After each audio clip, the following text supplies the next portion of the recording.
Assalamualaikum warahmatullahi wabarakatuh. Selamat pagi, salam sejahtera bagi kita semua. Perkenalkan, saya untuk memperkenalkan diri, nama saya Udin Bahrudin SMM. Saya adalah salah satu dosen tetap dari Fakultas Ekonomi dan Bisnis Program Studi Manajemen pada Universitas Bhimagraha, Kota Serang, Banten, dengan nomor induk dosen nasional NIM 0401 08760. Pada kesempatan kali ini saya akan menyajikan sebuah video pengajaran di mana video ini merupakan pernyataan dosen unjuk kerja Tridharma Perguruan Tinggi atau PDD UKT PT di bidang pengajaran, di mana merupakan salah satu syarat untuk mengikuti sertifikasi dosen gelombang 1 tahun 2025 yang diselenggarakan oleh Kementerian Pendidikan Tinggi, Sains dan Teknologi atau Kemendikbudristek. Pada kesempatan ini mata kuliah yang saya bawa adalah manajemen pemasaran, di mana manajemen pemasaran ini merupakan mata kuliah kepakaran saya, yang dimana mata kuliah ini sifatnya wajib untuk mahasiswa S1 Program Studi Manajemen dan Bisnis Universitas Bhimagraha dengan bobot SKS 3 dan berlangsung pada semester 5. Adapun deskripsi mata kuliah ini adalah mata kuliah dirancang untuk memberikan pemahaman dasar mengenai konsep, teori, prinsip, dan praktek manajemen pemasaran.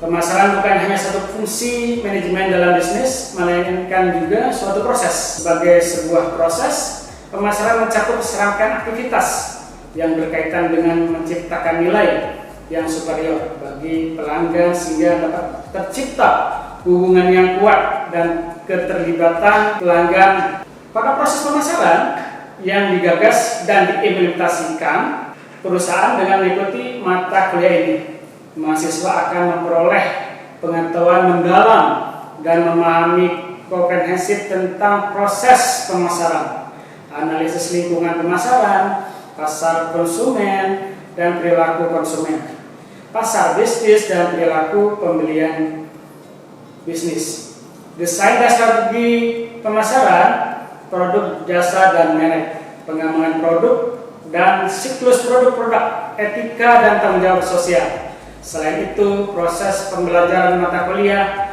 juga menyediakan kesempatan kepada mahasiswa untuk mengasah keterampilan praktis pemasaran, khususnya berhubungan dengan pembuatan marketing plan dan penjualan. Adapun CPL atau capaian pembelajaran program studi pada mata kuliah ini adalah: 1. Mampu menerapkan pemikiran logis, kritis, sistematis, dan inovatif dalam konteks pengembangan dan implementasi ilmu, pengetahuan, dan teknologi sesuai dengan keahliannya. Kedua, mampu mengambil keputusan secara cepat dalam konteks menyelesaikan masalah di bidang keahlian berdasarkan hasil analisis terhadap informasi dan data.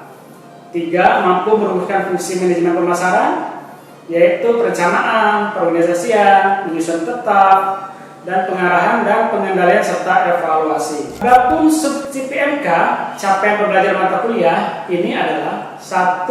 Memahami konsep teori-teori dasar dalam manajemen pemasaran. Kedua, mampu mengidentifikasi perkembangan teori manajemen pemasaran. Yang ketiga, mampu memahami konsep manajemen dan realitas dalam pemasaran baru, orientasi perusahaan terhadap pasar. 4. Menjelaskan peran marketing dalam mengembangkan strategi pemasaran. Kelima, menganalisis hasil riset dengan marketing dan pengaruhnya terhadap keputusan pembelian serta kepuasan konsumen. Mata kuliah manajemen pemasaran ini sama dengan mata kuliah lainnya, di mana terdiri dari 16 kali pertemuan, di antaranya 2 pertemuan ujian tengah semester dan ujian akhir semester, sedangkan 14 kali pertemuan yang lain merupakan proses perkuliahan. Pada saat perkuliahan berlangsung, satu semester ini metode pengajaran yang saya pakai adalah metode hybrid, di mana pengajaran bisa dilakukan secara tatap muka di kampus atau bisa menggunakan platform digital secara online menggunakan Zoom meeting. Untuk penilaian pada mata kuliah ini, saya memberikan kepada mahasiswa terdiri dari 5 kriteria dan beberapa penilaian. Di antaranya, yang pertama kehadiran 10%, yang kedua tugas 15%, yang ketiga kuis 5%, yang keempat ujian tengah semester 30%, dan yang keempat ujian akhir semester 40%. Dengan total bobot penilaian adalah 100%. Untuk tugas yang saya berikan kepada mahasiswa merupakan tugas individu dan maupun tugas kelompok. Pada proses pengajaran mata kuliah, mengatakan manajemen ini pada beberapa metode yang saya gunakan. Pertama, metode ceramah. Metode ceramah, pada metode ceramah ini saya berusaha menyampaikan materi-materi yang terkait pengantar manajemen, dan saya memberikan materi tersebut secara lisan serta pertemuan kuliah dilakukan secara langsung dan daring. Kedua, metode diskusi. Metode diskusi, pada metode diskusi ini mahasiswa diharapkan mampu memberikan ide, gagasan maupun apresiasi pada setiap topik-topik diskusi yang sudah saya tentukan sebelumnya terkait dengan mata kuliah ini. Yang ketiga, metode proses tanya jawab. Biasanya proses ini berlangsung di awal dan akhir perkuliahan. Selama mata kuliah ini berlangsung, ada beberapa referensi yang saya gunakan, yaitu buku atau e-book dan artikel jurnal yang terkait. Demikianlah informasi yang saya sampaikan mengenai mata kuliah manajemen pemasaran untuk mahasiswa prodi S1 Manajemen Fakultas Ekonomi dan Bisnis Universitas Bima Geraha. Berikutnya merupakan cuplikan dan proses pembelajaran yang saya laksanakan secara tatap muka di kelas. Selamat menyaksikan. Ya, Assalamualaikum warahmatullahi wabarakatuh. Waalaikumsalam warahmatullahi wabarakatuh. Kita semua, alhamdulillah ya. Kita pertemuan sekarang yang kedua ya. Kita masuk ke materi tentang konsep pemasaran, di mana ini kita akan melanjutkan yang sebelumnya Bapak berikan materi. Proses pemasaran. Di sini kita sudah melihat ya, pengertiannya adalah proses yang melibatkan perencanaan dan pelaksanaan konsep, penetapan harga, promosi, dan distribusi barang, jasa atau ide untuk menciptakan perputaran yang memenuhi tujuan individu dan koordinasi menurut indikator ya. Pemasaran adalah proses sosial dan manajerial yang mengarahkan aliran barang dan jasa dari produsen ke konsumen. Oke. Lanjut saja. Di sini ada proses pemasaran. Saya secara dasar sudah mengenal tentang 4P. 4P, nanti 4P sudah pernah mendengar? Ada yang baru mendengar 4P? Produk, produk, place, dan promosi. Nah, ini dibuat bahasa begini ya supaya bahasa kita sendiri gitu kan. Jadi intinya kalau produk ya tentu produk yang masuk bagaimana. Lalu tentang harga yang bagaimana yang tentunya bisa bersaing dengan kompetitor. Ya. Lalu place itu distribusi ya sebenarnya. Distribusi di mana kita juga bagaimana pengiriman cepat nyampe ke produsen ke konsumen kita. Sampai ya dari tingkat grosir atau pasar sampai ke end user, bagaimana produk itu terserap. Nah itu di situ benar-benar kalau untuk produk-produk yang cepat berubah itu harus pencapaian menyampaikan suatu produk secara cepat. Lalu promosi, pasti jelas kalau promosi pasti dituntut sama kita ya. Diskonnya berapa nih? Diskonnya 50% nih, ya. Ya artinya diskon atau promosi dan lain sebagainya ada. Bundling misalnya di branded ya, atau misalnya beli di tempat ini, itu suatu strategi juga dalam pemasaran. Itu masuk ke konsep pemasaran. Oke, next ya. Lalu adanya strategi pemasaran untuk di sini mungkin kita akan membagi. Adanya satu segmentasi pasar ya, artinya segmen di mana produk kita juga harus mengetahui mana produk kita itu masuk di dalam area tersebut. Ya, segmentasi pasar, misalnya baju pun bagaimana harus kemana gitu ya. Atau produk Nggak mungkin kalau makanan yang dewasa ada di kantin-kantin yang TK gitu, mungkin tidak bisa gitu kan. Artinya menyesuaikan semuanya itu. Lalu yang kedua adalah penentuan posisi produk ya. Produk juga harus mengerti posisi dia seperti apa di pasar gitu kan. Jadi kalau memang dilihat di pasar juga dari pengelompokan sudah jelas ya. Kalau ini mau makanan basah, kering, segala macam ya sudah ada. Sampai di situ intinya pentingnya produk itu memiliki istilahnya kelebihannya seperti apa. Lalu ketiga pengembangan produk baru ya, inovasi ya. Makanya kalau tidak berinovasi itu perusahaan siap-siap aja dulu. Makanya kita bisa sebut produk suatu perusahaan. Misalnya contoh sebagai produknya misalnya Indofood Group gitu kan. Dia ada Indomie atau misalnya. Dari dulu sampai sekarang sebenarnya isi dari rasanya sih tidak begitu berubah, misalnya soto gitu ya. Tapi dari packaging dia berubah. Karena kan tampilan itu mempengaruhi. Kayaknya rasanya tadi nih. Sebenarnya itu aja. Gitu. Karena kalau berubah cita rasa itu ada ketentuannya. Dia ada komposisinya soalnya di situ. Kalau berubah akan biasanya akan menyalakan suatu misalnya yang suka gitu kan, hasilnya berubah akan bisa mempengaruhi penjualan.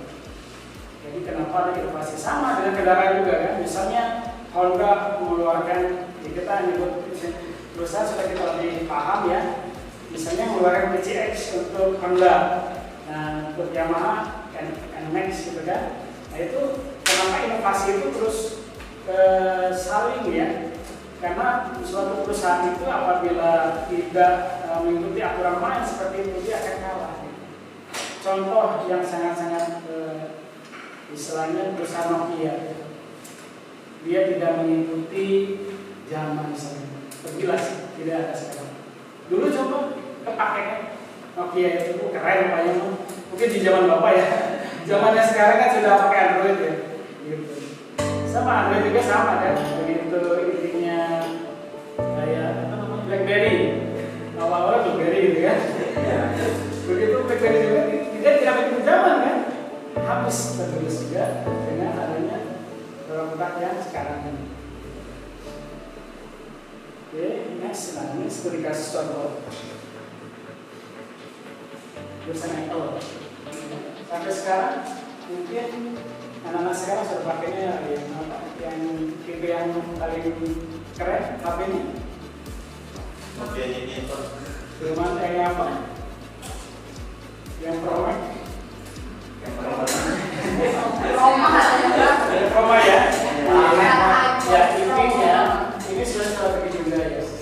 Kalau lihat di sini pemasaran mereka yang efektif termasuk branding yang kuat dan promosi yang menarik telah mampu membangun loyalitas pelanggan yang tinggi.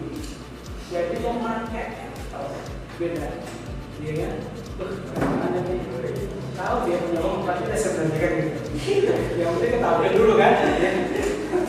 Oke, ini ada yang ditanyakan sebelum kita akan saling diskusi, boleh?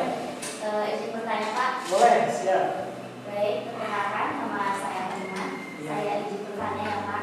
Jadi pertanyaannya adalah apa perbedaan antara konsep pemasaran produk, konsep pemasaran produksi, dan konsep pemasaran sosial Pak? Oke. Nanti apa pertanyaannya adanya ada tiga itu yang akan dibahas. Ada tiga ya Pak ya? Perbedaan antara konsep pemasaran produk, konsep pemasaran produksi, dan konsep pemasaran sosial Pak. Oke, ada yang mau menanggapi? Silakan. Boleh? Siap. Yang mungkin ada sedikit ya Pak yang saya ketahui untuk menanggapi daripada pertanyaan teman saya sebelah kiri, di mana dia bertanya antara perbedaan daripada konsep pemasaran produk, konsep pemasaran produksi, dan konsep pemasaran sosial. Ternyata ketiga konsep ini merupakan pendekatan yang berbeda dalam strategi pemasaran, dan masing-masing memiliki fokus dan asumsi dasar yang berbeda. Kita jelasin dari yang pertama, itu konsep pemasaran produksi. Fokus pada efisiensi produksi dan ketersediaan produk. Terus ada konsumen lebih menyukai produk yang mudah didapat dan harganya terjangkau. Terus contoh juga dalam situasi pasar dengan permintaan tinggi dan pasokan rendah. Contohnya nih Pak, contohnya pada perusahaan yang memproduksi barang kebutuhan pokok secara massal dengan harga murah. Yang kedua yaitu konsep pemasaran produk. Produk itu seperti ini, kualitas, fitur, dan inovasi produk. Konsumen akan memiliki produk terbaik dalam hal mutu dan kinerja. Perusahaan bisa terlalu fokus pada produk dan melupakan kebutuhan nyata si pelanggan ini Pak.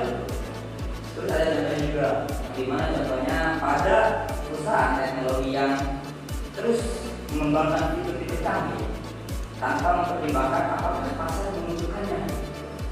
Terus ada yang ketiga, yaitu konsep pemasaran sosial, di mana kita harus keseimbangan antara keuntungan perusahaan, kepuasan pelanggan, dan kepentingan masyarakat ataupun kita tahu dari lingkungan. Terus keberhasilan jangka panjang tergantung pada menciptakan nilai bersama antara perusahaan, pelanggan, dan masyarakat. Terus ada juga perusahaan yang peduli pada tanggung jawab sosial dan keberlanjutannya. Dari itu juga ada sedikit contoh di mana pada brand yang mempromosikan produk ramah lingkungan atau mendukung gerak sosial, pada perbedaan utama terletak pada apa yang dianggap paling penting: efisiensi dan harga produksi, kualitas produk, atau kesejahteraan sosial jangka panjang.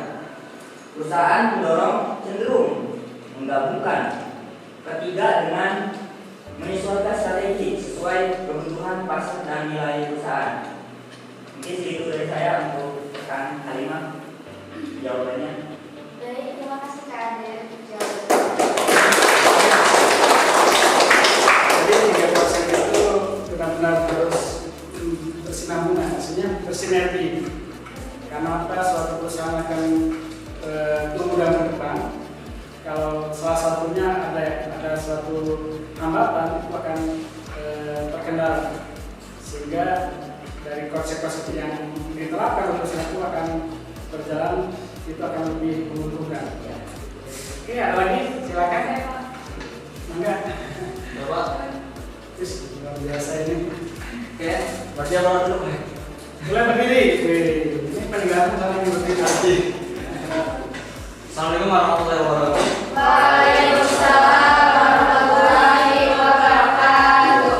Izin memperkenalkan diri, nama saya Muhammad Ma'ruf.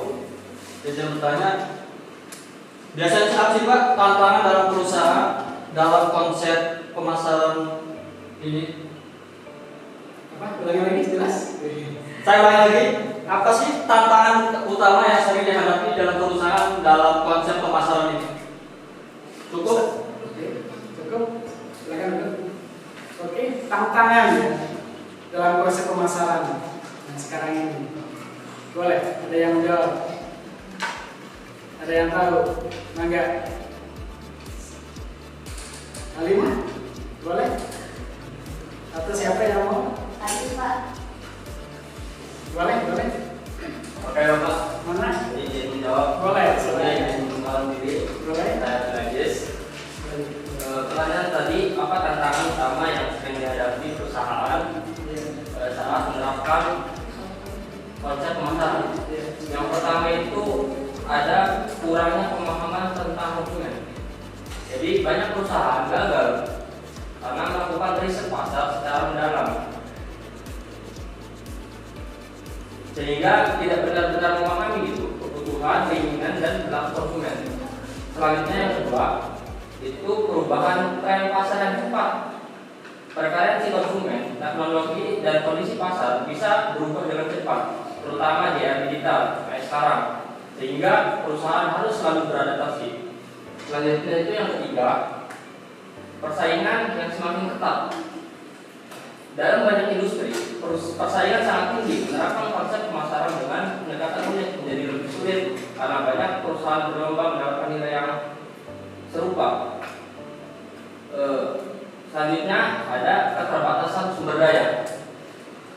perusahaan kecil atau menengah sering menghadapi keterbatasan dalam hal anggaran, tenaga ahli, atau teknologi untuk mendukung strategi pemasaran yang efektif.